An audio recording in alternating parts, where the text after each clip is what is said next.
ये सभी लोग अनुमान लगा रहे हैं कि शायद वो लोग वहाँ खेलते हुए पानी में गए होंगे और पानी में जाने के कारण अगर डूबने लगे होंगे तो हर एक दूसरा बच्चा एक दूसरे को बचाने के चक्कर में जो है वो पांचों बच्चा वहाँ डूब गया।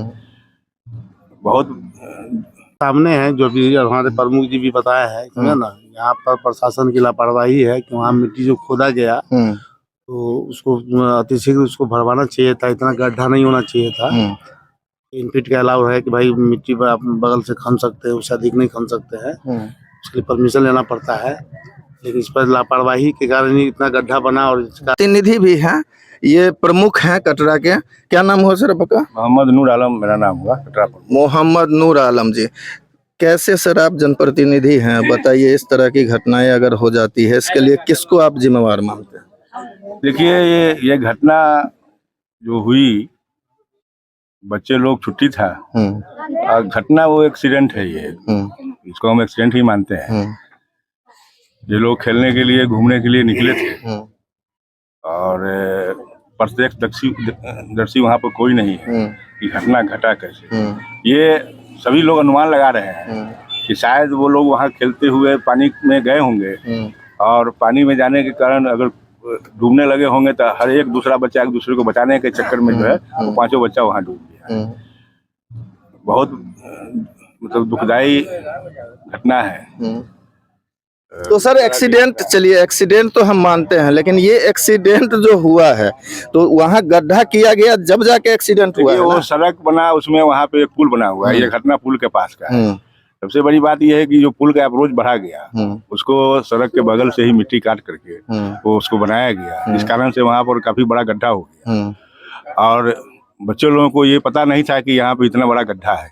कभी भी अगर काम होता है तो रोड साइड में उस तरह का गड्ढा नहीं होना चाहिए, मिट्टी काट करके जो है वो काम नहीं होनी चाहिए। ये कहीं ना कहीं उस तरह से सरकार का नियम है कि 3 फीट से ज्यादा गड्ढा आप नहीं कर सकते हैं। अगर करते हैं तो उसके लिए परमिशन लेना पड़ता है, किस जगह कर सकते हैं किस जगह नहीं कर सकते हैं। तो कहीं ना कहीं जो है वो खनन विभाग का, प्रशासन की इसमें लापरवाही है, इस कारण से ये घटना हुई।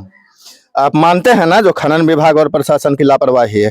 अब बताइए कि आप लोग बताइए कि आज वो बच्चा चला गया दुनिया से, उस बच्चे का भविष्य तो किसी ने नहीं देखा था, लेकिन एक प्रशासन की लापरवाही के चूक से एक हंसता खेलता परिवार उजड़ जाता है और ये 5-5 परिवार इस गांव का उजड़ चुका है। हमारे साथ मुखिया जी भी जुड़े हुए हैं, हम उनसे भी बात करेंगे। मुखिया जी, इस तरह का जो घटना देखने को मिलता है वो कैसे हो जाती है?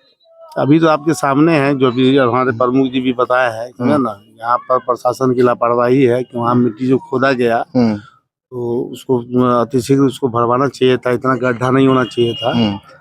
3 फीट के अलावा है कि भाई मिट्टी पर आप बगल से खन सकते हैं, उससे अधिक नहीं खन सकते हैं, उसके लिए परमिशन लेना पड़ता है। लेकिन इस पर लापरवाही के कारण ही इतना गड्ढा बना और इस कारण जो तो ये लापरवाही तो जनप्रतिनिधि ही देखेगा ना, हर पब्लिक जा के तो नहीं देखेगा। अभी जो आपकी बागमती का बाढ़ का जो पानी है ये घूम करके बर्री होकर के नाच करके ये आती है, ये लखनदेई का बाढ़ का पानी है। ये बाढ़ का पानी ही बच्चे लोग देखने गए थे, छुट्टी के क्रम में चले गए थे, कल रविवार था, चले गए थे, समझे ना, एक दूसरे के बचाने के क्रम में ही घटना घटी है, समझे ना। और सब बच्चे एक ही मोहल्ले के हैं, 2 बच्चे 7 नंबर वार्ड के हैं, 3 बच्चे 9 नंबर वार्ड के हैं, सब अगल बगल के ही है, समझे ना। अच्छे से 5 बच्चा जो है पढ़ते थे, समझे ना। और बच्चे का जो है घटना जो है कल की है, तो इन लोगों को कोई आया हो मदद करने?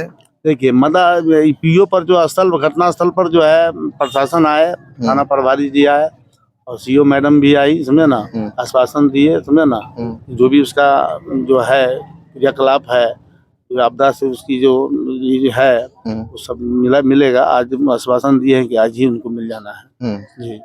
तो आज ही मिल जाना है, लेकिन मुखिया जी ऐसे तो ध्यान रखना है ना जो भविष्य में इस तरह के घटना ना हो। ये जो गड्ढा है अभी फिलहाल वहाँ पे मान लीजिए कि अप्रोच है, ऊंचा है और गहरा है, वहाँ पे कभी घटना भी हो सकता है, मोटरसाइकिल कभी मतलब एक्सीडेंट कर जाए तो वहाँ आदमी बचने का चांसेस नहीं है। इसलिए गड्ढा को भरवाने का प्रयास किया जाए, समझे ना। जैसे पानी खत्म होता है तो उसको भरवाया जाए, समझे ना।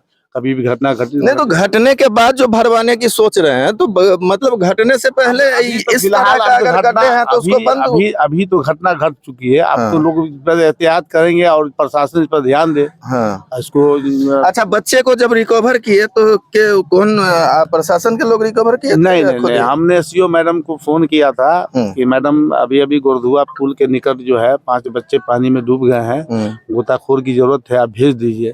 मैडम हमको कहा कि गोताखोर अभी नहीं आएगा, बड़ी मुश्किल है, जो रात में मुश्किल हो जाता है, कल सुबह जाएगा, समझे ना। तो हम निराश हो गए और निराश होने के क्रम में हम समाज सेवी समी अख्तर और नैन वारसी जी को कहे कि कहीं देखिए सहनी उनी है। हम भी कहीं थे, हम भी आनंद फानंद में भाग करके आए, देखिए कि वो सहनी हमारे गांव के अशरफ सिद्दीकी जी है, उस पतानी से सहनी जी को बुलाए और उसकी इसकी मदद से 5 बच्चे को निकाला गया। हम तो कहेंगे कि वो सहनी का दाद देना चाहिए, उस सहनी को पुरस्कारित किया जाए।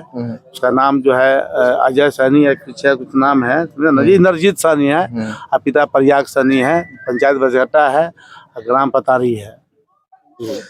देखिए कितने बड़ी बात है। एक जनप्रतिनिधि, गांव के जो जनप्रतिनिधि है वो कह रहे हैं कि जब सीओ मैडम को बोले कि कोई बच्चा उसमें डूब गया, 5 बच्चे डूब गए हैं, मैडम गोताखोरों की व्यवस्था की जाए, तो यहाँ के सीओ मैडम ने बताया कि रात को गोताखोरों को थोड़ा दिक्कत हो जाती है, सुबह जाके निकालेंगे। उन मैडम से जरा पूछना चाहिए कि मैडम जिस परिवार के बच्चे अगर गड्ढे में हो तो उससे मतलब सुबह तक का इंतजार किया जा सकता है, उसके परिजनों